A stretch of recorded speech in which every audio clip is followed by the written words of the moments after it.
pelajar di seluruh Nusantara, selamat datang kembali di siaran radio 99,60 FM kesayangan kita. Saya Jadwa dan hari ini kita akan menyelami sebuah topik yang selalu menarik untuk didiskusikan.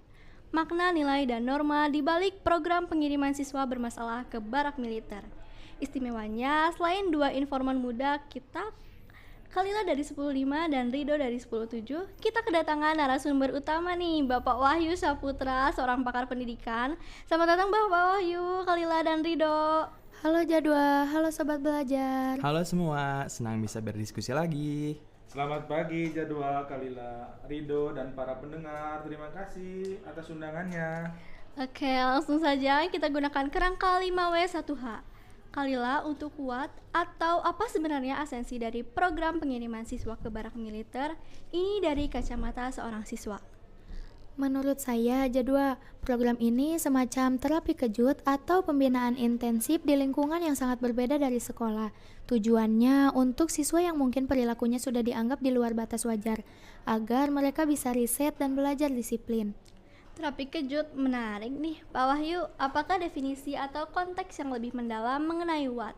Ini dari sudut pandang Bapak sebagai pakar.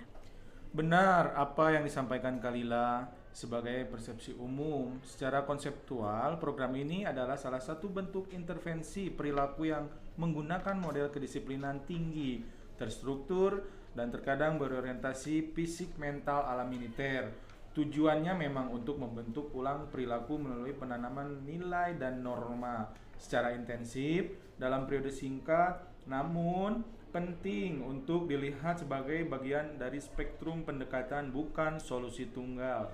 Baik, jelas sekali. Sekarang kita ke WHO atau siapa saja yang terlibat dan where di mana biasanya program ini berlangsung. Rido, bisa bantu jelaskan? Untuk WHO, target utamanya adalah siswa dengan catatan disiplin tertentu. Lalu ada pihak sekolah dan orang tua yang harus setuju.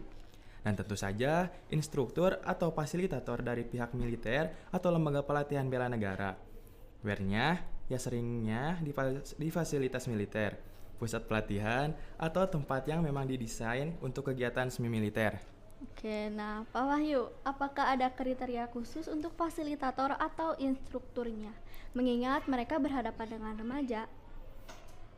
Idealnya Jadwa, fasilitator tidak hanya memiliki latar belakang militer atau kedisiplinan, tetapi juga pemahaman pedagogis dan psikologi remaja ya. Pendekatan yang keras tanpa empati bisa kontraproduktif. Jadi, kualifikasi dan pelatihan khusus bagi instruktur itu krusial ya. Oke, sangat penting ya poinnya Pak Wahyu. Pak, lalu when atau kapan biasanya program ini menjadi opsi? Kalila, bisa tolong dijelaskan? Biasanya ini jadi pilihan terakhir, Jadwa. Setelah upaya-upaya lain seperti konseling, panggilan orang tua, atau skorsing ringan tidak membuahkan hasil yang diharapkan. Nah, sekarang kita masuk ke inti. Why? Mengapa program ini ada? Nilai dan norma apa yang ingin ditanamkan? Rido, dari pengamatanmu? Yang pasti nilai disiplin, tanggung jawab, dan patuh aturan. Norma-normanya juga jelas, harus menghormati yang lebih tua atau atasan, dan mengikuti jadwal dengan ketat. Nah, Pak Wahyu, mohon pencerahannya lebih dalam mengenai why ini. Nilai dan norma apa saja yang menjadi target utama dan mengapa pendekatan ala militer ini dianggap bisa efektif menanamkannya? Pertanyaan bagus. Nilai yang ingin ditanamkan sangat fundamental. Disiplin diri bukan hanya disiplin karena takut ya. Lalu tanggung jawab pribadi dan kolektif, respect terhadap otoritas dan sesama, integritas, semangat juang, dan terkadang patriotisme. Norma yang ditegakkan adalah kepatuhan terhadap aturan, rule of law, hierarki, dan tata krama sosial. Lingkungan militer dipilih karena strukturnya yang jelas, tuntutan yang tinggi, dan penekanan pada konsekuensi langsung dari tindakan ini dianggap bisa memutus siklus perilaku negatif dan membangun fondasi baru. Namun efektivitasnya sangat bergantung pada kualitas program dan tindak lanjutnya. Wah, sangat kompresif ya Pak. Terakhir nih, how atau bagaimana program ini umumnya berjalan? Dan bagaimana pandangan Bapak mengenai pro dan kontra serta efektivitas jangka panjangnya? Kalila atau Rido, ada gambaran singkat soal pelaksanaannya? Setahu saya kegiatannya padat dari pagi sampai malam. Ada baris berbaris, olahraga, materi di kelas, kadang ada outbound atau simulasi tertentu. Pak Wahyu, silahkan dilanjut mengenai hal dan analisisnya. Pelaksanaannya memang sangat terstruktur, bangun pagi ya, ibadah, olahraga, peraturan baris berbaris, materi mental ideologi, kemudian ada wawasan kebangsaan, hingga kerja bakti. Ada sistem reward and punishment yang jelas mengenai pro kontra. Pro biasanya memberikan efek kejut positif, menumbuhkan disiplin instan, meningkatkan rasa percaya diri bagi sebagian siswa, dan memberikan pengalaman berbeda yang membentuk karakter. Adapun di bagian kontra, risiko pendekatan yang terlalu keras bisa menimbulkan trauma psikologis, perubahan perilaku bisa jadi hanya bersifat sementara dan superficial jika tidak diinternalisasi. Ada juga pertanyaan etis mengenai kesesuaian metode militeristik ya. Untuk anak di bawah umur, efektivitasnya jangka panjang sangat bergantung pada pertama, seleksi peserta yang tepat, tidak semua siswa cocok dengan metode ini. Kedua, kualitas instruktur harus terlatih mengenai remaja. Tiga, program yang dirancang baik, bukan hanya fisik tapi juga pembinaan mental dan spiritual. Empat, dukungan pasca program. Ini yang sering terlewat tanpa follow up di sekolah dan keluarga, siswa bisa jadi kembali ke pola lama.